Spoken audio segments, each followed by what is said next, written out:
بسم الله الرحمن الرحيم الحمد لله رب العالمين والصلاة والسلام على رسول الله صلى الله عليه وعلى آله وصحبه وسلم تسليما كثيرا.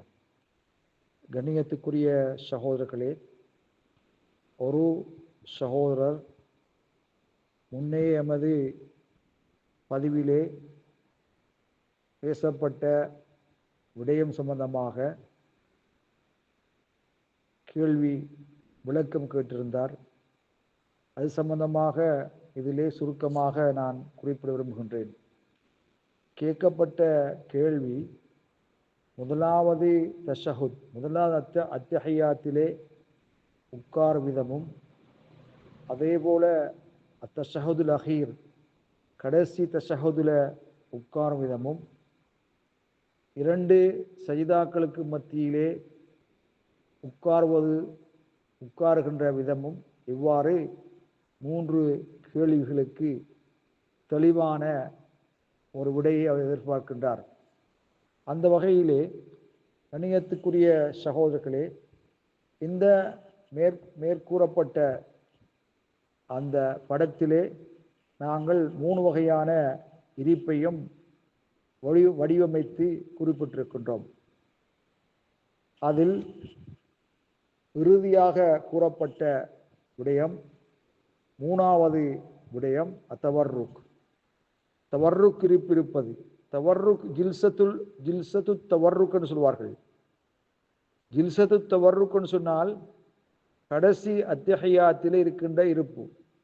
அது ருபாயத்தான லுஹர், அசர், இஷா போன்ற தொழுகையிலும், அதே போல சுலாசியத்தான மகரிப் போன்ற தொழுகை, இவை நான்கிலேயும் தவர்ருக் இருப்பது நபி வழியாக தெளிவான ஹதீஸில் வந்திருக்கின்றன.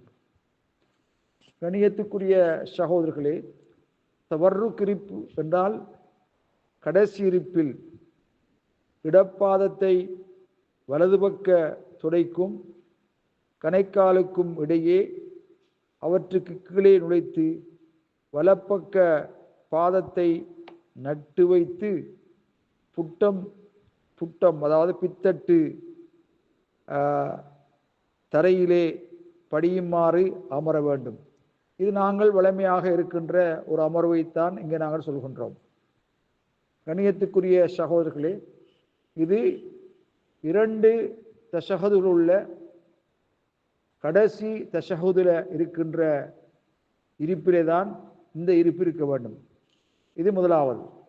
இரண்டாவது, படத்திலே கூறப்பட்ட முதலாவது இலக்கம் தஷஹுதுல் அவ்வல், முதலாவது அத்தஹியாத்தில் எவ்வாறு உட்கார வேண்டும் என்று சொன்னால், நாங்கள் பைன சஜிதத்தைனி, இரண்டு சஜிதாக்களுக்கு மத்தியிலே எவ்வாறு உட்கார்ந்திருக்கின்றோமோ அதே போல் உட்கார வேண்டும்.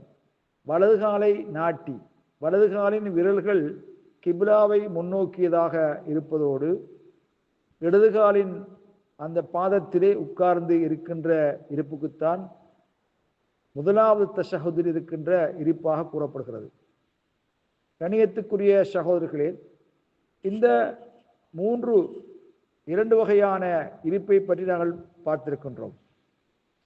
இந்த இரண்டு வகையான இருப்பிலையும் ஆண்கள் பெண்கள் சமமானவர்கள், ஆண்களைப் போலதான் பெண்களும். ஏனென்றால் நபி அலைஹிஸ்ஸலாத்து வஸ்ஸலாம் அவர்கள் சொன்னார்கள், சல்லு கமா ரஅய்துமூனி யுஸல்லி, நான் தொழுவதை எவ்வாறு நீங்கள் பார்த்தீர்களோ அதே போல நீங்கள் தொழுது கொள்ளுங்கள் என்று சொன்னார்களே தவிர இது ஆண்களுக்கு மட்டும் பிரத்யேகமானது என்று நபிகளார் கூறவில்லை. ஆகவே பல் மர்அத்து வர்ரஜுலு ஃபி ஹாதா சவா, ஆண்களும் பெண்களும் இதற்கு மத்தியிலே சமமானவர்கள் என்ற செய்தியைத்தான் இதன் மூலமாக நாம் விளங்கக்கூடிய இருக்கின்றது.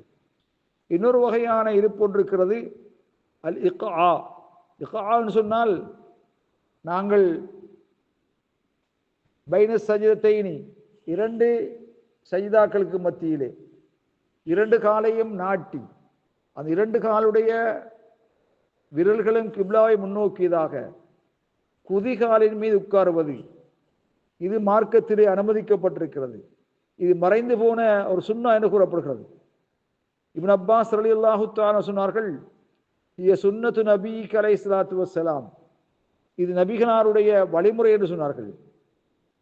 ஷேக் முஹத்தித் ஹதீதுக்கலை அறிஞர் ஷேக் அல்பானி ரஹிமஹுல்லாஹ் அவர்கள் ஃபி தல்ஹீஸ் சிவத்து ஸலா என்ற கிதாபிலே கூறுகின்ற பொழுது, இப்படியான இருப்பு இரு காலையும் நாட்டி அந்த இரு காலின் குதியின் மீது உட்கார்ந்திருப்பது ஜாயிஸாகும், நபி வழி. இதை நாங்கள் தொடராக செய்யாமல் நபிகளாருடைய சுன்னா என்ற அடிப்படையில் ஒரு சில சந்தர்ப்பங்களில் நாங்கள் செய்வது மார்க்கம் என்பதை தெரிந்து கொள்ள வேண்டும். ஏனென்றால் நபிகளாருடைய சுன்னாக்கள் இரண்டு விதமாக வந்திருந்தால் இரண்டையும் பின்பற்றுவது மார்க்கத்தில் அனுமதிக்கப்பட்டிருக்கிறது. பெரும்பகுதியாக நபிகளார் எது செய்தார்களோ அதை நாங்கள் வலிமையாக செய்வது. கண்ணியத்துக்குரிய சகோதரர்களே, நாம் லுஹர், அசர், மகரிப், இஷா தொழுகையை பற்றி நாங்கள் பேசினோம். இந்த 3 நேர தொழுகையும் 2 தஷஹதுரை கொண்ட தொழுகையாக இருக்கும். சுபஹு தொழுகையை பொறுத்தவரையில் ஒரு தஷஹது தான் இருக்கிறது. அந்த சுபஹு தொழுகையிலே தவர்ருக் இருப்பதா அல்லது இஃப்திராஷ் இருப்பதா என்பதிலே உலமாக்களுக்கு மத்தியிலே முரண்பாடான கருத்துக்கள் நிலவுகின்றன. இருந்தாலும் கூட ஹதீஸுடைய கண்ணோட்டத்திலே பார்க்கின்ற பொழுது ஒரு தஷஹுதுடைய தொழுகையிலே சுபஹு தொழுகை போன்ற நஃபிலான உபரியான சுன்னத்தான தொழுகைகள், கியாமுல் லைல் போன்ற தொழுகைகளிலே இஃப்திராஷ் இருப்பதாவது அவர்கள் இஃப்திராஷ் இருப்பதுதான் மார்க்கமாக்கப்பட்டிருக்கிறதே தவிர அதிலே அவர்கள் தவர்ருக் இருப்பது மார்க்கமில்லை, சுன்னா இல்லை என்ற கருத்தை பெரும்பாலான அறிஞர்கள் குறிப்பிட்டிருக்கிறார்கள். ஷாஃபி மதுஹபில் மட்டும்தான் சுபஹு தொழுகை போன்ற தொழுகைகளிலே தவர்ருக் இருப்பது மார்க்கம், சுன்னா என்று குறிப்பிட்டிருக்கிறார்கள்.